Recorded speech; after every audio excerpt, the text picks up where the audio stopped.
Retro media நேயர்கள் வணக்கம். நான் உங்க பிரவீன் கேஎஸ்.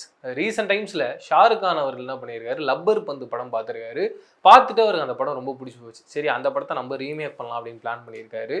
அது மட்டும் இல்லாமல் அவர் என்ன சொல்லியிருக்காருன்னா, இந்த கெத்து அப்படின்ற கேரக்டருக்கு பேரா ஒரு பொண்ணு நடிச்சிருக்காங்க. அவங்களுடைய பெர்ஃபார்மன்ஸ் பயங்கரமா இருக்கு. நான் இந்த படத்தை ரீமேக் பண்ணும்போது எனக்கு பேரா அவங்க தான் நடிக்கணும் அப்படின்றத சொல்லியிருக்காரு. எவ்வளோ பெரிய விஷயம். தொடர்ந்து சுவாசிகா நிறைய தமிழ் படங்கள் நடிச்சிட்டு வராங்க. அவங்களுடைய பெர்ஃபார்மன்ஸ் வந்து பயங்கரமாக இருக்குது. அது ஷாருக் கான் அளவுக்கு போயிருக்குன்னு நினைக்கும் போதே ரொம்ப சந்தோஷமா இருக்குது. ரீசெண்ட் டைம்ஸ்லையும் தொடர்ந்து நிறைய ஹிட்டு கொடுத்துட்டு வராங்க. சூரியோடைய நடிப்பில் மாமன் அப்படின்ற படம் ரிலீஸ் ஆகுது. அந்த படத்துலையும் அக்கா கேரக்டர் பண்ணியிருந்தாங்க. படம் பிளாக் பஸ்டர் ஹிட்டு. அதுக்கு முன்னாடி ரெட்ரோ படத்தில் வந்து சூர்யாவுடைய அந்த வளர்ப்பு தாய் அப்படின்ற கேரக்டர் பண்ணியிருப்பாங்க. எனக்கு தெரிஞ்சு ஒரு 5-10 நிமிஷம் தான் வருவாங்க. பட் அவங்களுடைய கேரக்டருக்கு என்ன தேவையோ அதை கொடுத்துருப்பாங்க.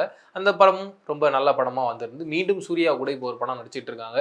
ஆர்ஜே பாலாஜியோடைய டைரக்ஷனில் சூர்யா நடிப்பில் பயங்கர பிரம்மாண்டமாக சூர்யா 45 அப்படின்ற ப்ராஜெக்ட் போயிட்டு இருக்குல்ல, அதில் பயங்கர இம்பார்ட்டண்ட்டான கேரக்டர் பண்ணிட்டு இருக்காங்களாம். ரீசெண்ட் டைம்ஸில் இன்டர்வியூவில் அவங்க என்ன சொல்லியிருக்காங்கன்னா, இந்த படங்க அவ்வளோ சூப்பராக இருக்கும், அவ்வளோ என்டர்டெயின்மெண்ட்டாக இருக்கும், சூர்யா சார் ஃபேன்ஸுக்குலாம் அப்படி பிடிக்கும்.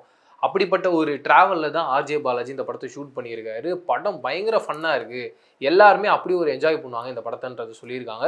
ஒரு ஃபெஸ்டிவலுக்கான ஒரு படமாக இந்த படம் இருக்குன்றதை மென்ஷன் பண்ணியிருக்காங்க. சூர்யா சார் ஃபேன்ஸ் எல்லாருமே தயாராகிடுங்க. அன்பான ஃபேன்ஸுக்கு பயங்கரமான ஒரு படம் வந்துக்கிட்டு இருக்கு. பிரேம் 96 படத்தோடைய டேரக்டர், ரொம்ப அழகான ஒரு டேரக்டர். ரீசெண்ட் டைம்ஸில் கூட மெய்யழகன் அப்படின்ற படம் பண்ணியிருந்தாரு. ஓவரால் இந்தியாவில் யார் யாரெல்லாம் மிகப்பெரிய ஆக்டர்ஸ் இந்த படத்தை பார்த்தாங்களோ கண்டிப்பாக இப்படி ஒரு படம் நம்ம லைஃப்பில் பண்ணணும்னு சொல்லிட்டு எல்லாருமே அவங்களுடைய சோஷியல் மீடியாவில் ஷேர் பண்ணியிருந்தாங்க. பிரேம் ரீசெண்ட் டைம்ஸில் என்ன பண்ணியிருந்தாரு, 96 பார்ட் 2 பண்ண போகிறோன்றதை சொல்லியிருந்தாரு. அதுக்கான கதை ஃபைனல் ஸ்டேஜில் இருக்குது அப்படின்றதையும் ரீசெண்டாக வர இன்டர்வியூஸ்லாம் ஷேர் பண்ணியிருந்தாரு. விஜய் சேதுபதி அவர்கள்கிட்டையும் அந்த கதையை சொல்லிட்டாராம். த்ரிஷா அவர்கள்கிட்டையும் கதையை சொல்லிட்டாரு. கூடிய விரைவில் அந்த ஒரு ப்ராஜெக்ட் டேக் ஆன் ஆக போகுதுன்றதையும் சொல்லியிருந்தாங்க. திடுதுப்புன்னு என்ன நடந்தது அப்படின்றது பார்த்தீங்கன்னா, பிரதீப் ரங்கநாதன் கிட்ட 96 கதையை பிரேம் சொன்னார். அதுக்கான ரீசன் என்னன்னா, விஜய் சேதுபதிக்கு 96 2 மேலே ஒரு பெரிய ஈர்ப்பு இல்லை, ஏதோ அவருக்கு வந்து பெரிய அளவில் பிடிக்கல. அதன் காரணமாக விஜய் சேதுபதியை ரீப்ளேஸ் பண்ணுற மாதிரி பிரதீப் ரங்கநாதன் இந்த படத்தில் நடிக்க போகிறாரு. அண்ட் பிரதீப் ரங்கநாதன் கதையெல்லாம் கேட்டுட்டு ரொம்ப பிடிச்சி போய் அவர் என்ன சொல்லியிருக்காருன்னா, சரி இந்த கதையில் இந்த கேரக்டர் ரொம்ப நல்லவனாக இருக்காரு, அவ்வளோ நல்லவனா வேணாம், ஏன்னா அவ்வளோ நல்லவனா பார்க்க மாட்டாங்க, அதனால கொஞ்சம் நெகட்டிவ் ஷேடோட என்னோட கேரக்டரை மாற்றுங்கன்னு சொல்லிட்டு பிரேம் கிட்ட சொன்னதா ஒரு தகவல். ஆனால் இப்போ என்ன நடந்திருக்கு அப்படின்றது பார்த்தீங்கன்னா, 96 பார்ட் 2 த்ரிஷா அண்ட் விஜய் சேதுபதி தான் பண்ண போகிறாங்கன்றத பிரேமே சொல்லிட்டாரு. எந்த விதமான டவுட்ஸுமே கிடையாது. அண்டு பிரதீப் ரங்கநாதன் கிட்ட சொன்ன கதைன்றதே வேற.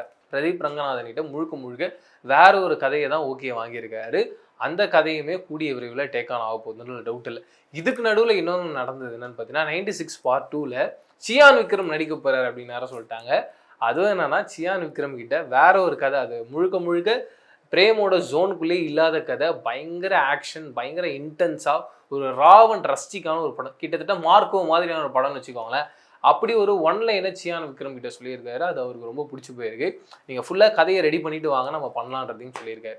இது எல்லாமே 96 பார்ட் 2ஓட கனெக்ட் ஆகி ஓவராலாக அந்த நியூஸு எல்லார் இடத்துலையும் ஒரு ஒரு விஷயங்கள் சொல்லி சொல்லி பயங்கரமாக பேசப்பட்டுருச்சு. ஒரு கட்டத்துக்கு மேலே 96 பிரேம் என்ன பண்ணிட்டாரு, அப்பா இதெல்லாம் கிடையாது, இதெல்லாம் தான் நடந்த உண்மை அப்படின்றத ஷேர் பண்ணியிருக்காரு. புஷ்பா பார்ட் 2 எல்லாருக்குமே ரொம்ப பிடிச்ச படமாக இருக்குது. படத்தோட கலெக்ஷன் பார்த்தீங்கன்னா 1800 கோடிக்கு மேலே. தெலுங்கு இண்டஸ்ட்ரி மட்டும் இல்லாமல் ஓவராலாக இந்தியாவிலேயே இப்படி ஒரு கலெக்ஷன் எந்த ஒரு படமும் பண்ணலை அப்படின்னு ஒரு மேஜிக்கை பண்ண படம். இந்த படத்தோட ஹீரோ அல்லு அர்ஜுன். அல்லு அர்ஜுனுக்கு இந்த படத்துக்காக நேஷனல் அவார்டு கிடச்சிது. இப்போ கூடுதலாக இப்போ என்ன நடந்திருக்குன்னா, தெலுங்கானாவுடைய ப்ரெஸ்டீஜியஸ் அவார்ட் கேடர் அவார்ட்ஸ் அப்படின்ற அவார்டை நம்ம அல்லு அர்ஜுனுக்கு தர போகிறாங்க. அங்கே இருக்க ஐகான் ஸ்டாரோடைய ஃபேன்ஸ் எல்லாம் பயங்கரமாக செலிப்ரேட் பண்ணிட்டு வராங்க. எல்லாரும் அடுத்து கேட்குற கேள்வி என்னென்னா, இந்த அட்லியருடைய ப்ராஜெக்டை எப்போ நீங்கள் அடுத்தடுத்து அப்டேட்ஸ் தர போகிறீங்க, அதில் என்னென்ன மாதிரியான சர்ப்ரைஸ்லாம் வச்சுருக்கீங்கன்னு சொல்லிட்டு. எனக்கு தெரிஞ்ச வரைக்கும் இப்போ வரைக்கும் என்ன சொல்கிறாங்கன்னா, அட்லியோடைய ப்ராஜெக்டில் 5 ஹீரோயின்ஸ் இருக்காங்கன்றத சொல்கிறாங்க. இதுக்கு முன்னாடி என்ன சொன்னாங்கன்னா 3 ஹீரோயின்ன்றத சொன்னாங்க. இப்போ என்ன சொல்கிறாங்கன்னா 5 ஹீரோயின்ஸ். அது மட்டும் இல்லாமல் அல்லு அர்ஜுனுக்கு இந்த படத்தில் 3 கேரக்டர்ஸ், அந்த 3 கேரக்டர்ஸ்க்கு 3 ஹீரோயின், அதை தாண்டி 2 ஹீரோயின் படத்தில் இருக்காங்கன்றத சொல்கிறாங்க. அதில் மிக முக்கியமாக வந்து மிருனால் தாகூர், அப்புறம் ஜான்வி கபூர், தீபிகா படுகோன், இவங்கெல்லாம் வந்து அந்த டாப் 3 லெவல்ஸில் இருக்காங்க. அடுத்து இந்த 2 ஹீரோயின்ஸ் இன்னும் சஸ்பென்ஸாகவே இருக்காங்க. யார் அந்த இடத்த பிடிக்க போகிறாங்கன்றது தெரியல. ஒரு பெரிய எதிர்பார்ப்பு இருக்குது. வெயிட் பண்ணி பார்க்கலாம். லால் சலாம் தேட்டரில் ரிலீஸ் ஆகி பல வருஷம் ஆகுது. தேட்டர்லேயே வந்து எல்லாரும் பதறி அடிச்சுட்டு ஓடிட்டு இருந்தாங்க. அது காரணம் என்ன சொன்னாங்கன்னா, சௌந்தர்யா ரஜினிகாந்த் ஆக்சுவலாக இந்த படத்தில் வந்து ஹார்ட் டிஸ்கில் வந்து நிறைய வீடியோஸ் வந்து காணாமல் போயிடுச்சு. அதன் காரணமாக இருக்கிற ஃபுட்டேஜ் வச்சு நாங்கள் தேத்தி இப்போ ஒரு படமாக உங்களுக்கு தந்துருக்கோம். அதன் காரணமாக உங்களுக்கு வந்து ஆன் அண்ட் ஆஃபாக இருக்க வாய்ப்பு இருக்குது அப்படின்னு சொல்லியிருந்தாங்க. ஆனால் இப்போ என்ன சம்பவம் நடந்திருக்குன்னா, ஒரு கட்டத்துக்கு மேலே அந்த ஃபுட்டேஜ்லாம் ரெக்கவரி ஆகிடுச்சு அப்படின்றத சொல்கிறாங்க.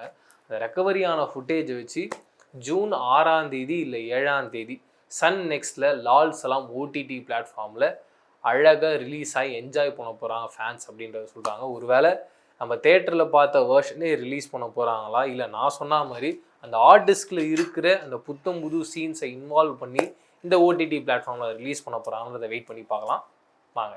ஜனநாயகன் தளபதி விஜயோடைய நடிப்பில் ரெடி ஆகிட்டு இருக்கு யச்சுனத்தோட டைரக்ஷனில். இந்த படத்தோடைய ஷூட்டிங்கை ரீசெண்ட் டைம்ஸில் முடிச்சிருக்காங்க. தளபதி விஜயோடைய போர்ஷன்ஸ் மட்டும் முடிஞ்சிருக்கு. இன்னும் ஒரு சில பேட்ச் ஒர்க்ஸ்லாம் இருக்குது அப்படின்ற டாக்ஸ் இருக்குது. படம் ரொம்ப அழகாக வந்திருக்குன்றத சொல்கிறாங்க. இந்த படத்தோட ரொம்ப அழகான அந்த ஃபஸ்ட்டு சிங்கிள் அப்படின்றத ஜூன் 22ஆம் தேதி விஜய் அவர்களுடைய பிறந்தநாள் அன்றைக்கி பயங்கர கிராண்டாக ரிலீஸ் ஆக போகுது. அந்த சாங்கி விஜய் தான் பாடியிருக்காரு. இந்த அப்டேட்லாம் எங்களுக்கு ஏற்கனவே தெரியுமே அப்படின்ற மாதிரி நீங்கள் சொல்கிறது எனக்கு கேட்குது. ஆனால் இன்னும் ஒரு சில பேர் என்ன சோஷியல் மீடியாவில் சொல்லிட்டு இருக்காங்கன்னா, டெஃபினட்டாக ஒரு அப்டேட்டும் கிடையாது. அதுக்கான ரீசன் என்னென்னா, தளபதி விஜய் வந்து சொல்லிட்டாரு, அவருடைய எலெக்ஷன்ஸில் அவர் கரெக்டாக போயிட்டுருக்காரு. அதன் காரணமாக டிசம்பர் மாதத்துலேருந்து அப்டேட்ஸை கொடுங்க, அதுக்கு முன்னாடி எந்த ஒரு அப்டேட்ஸும் கிடையாதுன்றது மாதிரி சொல்கிறாங்க. இதை ரெண்டுமே கேட்கும் போது எனக்கு வந்து அதிர்ச்சியாக இருக்குது. என்ன நடக்க போகுது, அப்டேட்டை கொடுக்க போகிறாங்களா, இல்லை இவங்க சொல்கிற மாதிரி டிசம்பர் மாதம் தான் அப்டேட் கிடைக்க போகுது அப்படின்றது எனக்கு ரொம்ப ஷாக்கிங்காக இருக்குது. இன்னொரு பக்கம் என்ன சொல்கிறாங்கன்னா, தளபதி 70 அப்படின்ற படம் இருக்குது, அது லியோ 2ஆக இருக்க போகுதுன்றது சொல்கிறாங்க. இன்னும் ஒரு சில பேர் என்ன சொல்கிறாங்கன்னா, சஞ்சய் வந்து தளபதி 70 பண்ண போகிறாரு, அதுக்காக ஒரு கதையை ஏற்கனவே அப்பா கிட்ட சொல்லிட்டாருன்றலாம் சொல்கிறாங்க. இது என்ன தான் நடக்க போகுது அப்படின்றாம நான் வெயிட் பண்ணிகிட்டு இருக்கேன். என்னை பொறுத்த வரைக்கும் எப்பயுமே தளபதி அங்கே திரையில் வந்துக்கிட்டே இருந்தாருன்னா நம்ம ஜாலியாக செலிப்ரேட் பண்ணுவோம், என்ஜாய் பண்ணுவோன்றதுல டவுட்டே இல்லை. தக் லைஃப் சர்ச்சை இன்னும் முடிஞ்ச மாதிரி தெரில. தொடர்ந்து கமல்ஹாசன் அவர்கள் எங்கே போனாலும் நீங்கள் மன்னிப்பு கேட்பீங்களான்றதை கேட்டுக்கிட்டே இருக்காங்க. அவரும் சொல்லிட்டே இருக்காரு, டெஃபினட்டாக மன்னிப்பு அப்படின்றது கிடையவே கிடையாது. அன்புக்கு மேலே என்ன இருக்குது, நான் எதுவும் பொய் ஒன்றும் சொல்லி ஹிஸ்ட்ரியை நான் கரெக்டாக சொல்லியிருக்கேன், இதுக்கு எதுக்கு நான் மன்னிப்பு கேட்கணுன்ற ரொம்ப கரெக்டான ஸ்ட்ராங்கான ஒரு பாயிண்ட்டை வைக்கிறாரு. இருந்தாலும் இந்த படம் கர்நாடகாவில் கண்டிப்பாக ரிலீஸே ஆகாது. சப்போஸ் ரிலீஸ் ஆச்சுன்னா அந்த தேட்டர் அடித்து உடைக்கப்படும் அப்படின்ற மாதிரிலாம் பேசுகிறாங்க. வெயிட் பண்ணி பார்க்கலாம் தக் லைஃபுக்கு என்ன நிலைமை ஆக போகுதுன்னு சொல்லிட்டு. இன்னொரு பக்கம் அடுத்து மணிரத்னம் என்ன ப்ராஜெக்ட் பண்ண போகிறான்ற ஒரு பெரிய கேள்வி இருக்குது. ஒரு பக்கம் சூப்பர் ஸ்டார் ரஜினிக்கு ரொம்ப அழகான ஒரு கதையை சொல்லியிருக்காரு, அதுதான் அடுத்து அவர் வந்து பண்ண போகிறான்ற ஒரு டாக்ஸ் இருந்தது. அதுக்கு நடுவில் என்ன சொன்னாங்கன்னா, ஒரு யங்ஸ்டர்ஸை வச்சு பயங்கர நியூ கமர்ஸ் வச்சு ஒரு படம் பண்ண போகிறாரு. முழுக்க அது வந்து ஒரு லவ் ஸ்டோரியாக இருக்க போது, அதை பண்ண போகிறாங்க அப்படின்னு சொன்னாங்க. அதுக்கப்புறம் அந்த கதையிலேருந்து இன்னும் டெவலப் ஆகி என்ன சொன்னாங்கன்னா, அந்த லவ் ஸ்டோரி வந்து நீங்கள் எல்லாருமே நீங்கள் பார்த்துருப்பீங்க, நவீன் போலி ஷெட்டின்னு ஒரு ஆக்டர் இருப்பார், ரொம்ப அழகாக நடிப்பார். மிஸ்டர் அண்ட் மிஸ்ஸஸ் போலி ஷெட்டின்னு கூட ரீசெண்ட் டைம்ஸில் ஒரு படம் ரிலீஸ் ஆயிருந்தது, அனுஷ்கா கூட லீடாக நடிச்சிருந்தாங்க. அந்த படம் அவ்வளோ அருமையாக இருக்கும். அந்த படத்தோட ஹீரோ தான் நவீன் போலி ஷெட்டி. அவர் தான் இப்போது மணிரத்னம் பண்ணுற படத்தில் ஹீரோவாக நடிக்க போகிறாரு. அந்த படத்தோட ஹீரோயினா ருக்மணி வசந்த் நடிக்க போகிறாங்க. இப்போ ரீசெண்ட் டைம்ஸில் விஜய் சேதுபதியோட ஏஸ் படத்தில் பார்த்துருப்பீங்க, மதராசி படத்துலையும் அவங்க தான் ஹீரோயினாக நடிக்கிறாங்க, அவங்க தான் நடிக்க போகிறாங்க அப்படின்னு சொல்லிட்டு இருந்தான். இப்போ பயங்கரமான ட்விஸ்ட் என்னன்னு பார்த்தீங்கன்னா, அந்த இடத்துல நவீன் போலி ஷெட்டி பேர் எடுத்துட்டு அங்கே சிம்பு தான் நடிக்க போகிறாரு. சிம்பு ஹீரோவாக நடிக்க, இந்த பக்கம் ஏற்கனவே சொன்ன மாதிரி ருக்மணி வசந்த் ஹீரோயினாக நடிக்க ரொம்ப அழகான பயங்கரமான ஒரு லவ் படம் ரெடியாக போகுது. அதுதான் அடுத்து எஸ்டிஆருடைய படமாக இருக்க போகுதுன்றதை சொல்கிறாங்க. அப்போ டான் பிக்சர்ஸ் ரெடி பண்ணிட்டு இருந்த படம் என்னப்பா ஆச்சு அப்படின்னு நீங்கள் கேட்கலாம். ஆனால் டான் பிக்சர்ஸே என்ன ஆச்சுன்னு தெரியாத நிலமையில் இருக்கும்போது படம் என்னாச்சு நம்ம கீழே இல்லையா, அதை பற்றின அப்டேட் பொறுமையாக தருவாங்க. அது வரைக்கும் நம்ம வெயிட் பண்ணி தான் ஆகணும், பார்க்கலாம். சிவகார்த்திகேயனோட நடிப்பில் பயங்கர பிரம்மாண்டமாக ரெடி ஆகிட்டு இருக்க திரைப்படம் மதராசி. இந்த படத்தோட டைரக்டர் ஏஆர் முருகதாஸ். இந்த படத்தை வந்து தீபாவளிக்கு ரிலீஸ் பண்ணுன்ற ஒரு பெரிய முயற்சியில் அந்த டீம் மெம்பர்ஸ் இருக்காங்க. அண்டு இப்போ ரீசெண்ட் டைம்ஸில் இந்த டீம் ஓவராலாக ஸ்ரீலங்காவுக்கு கிளம்பி போயிருக்காங்க.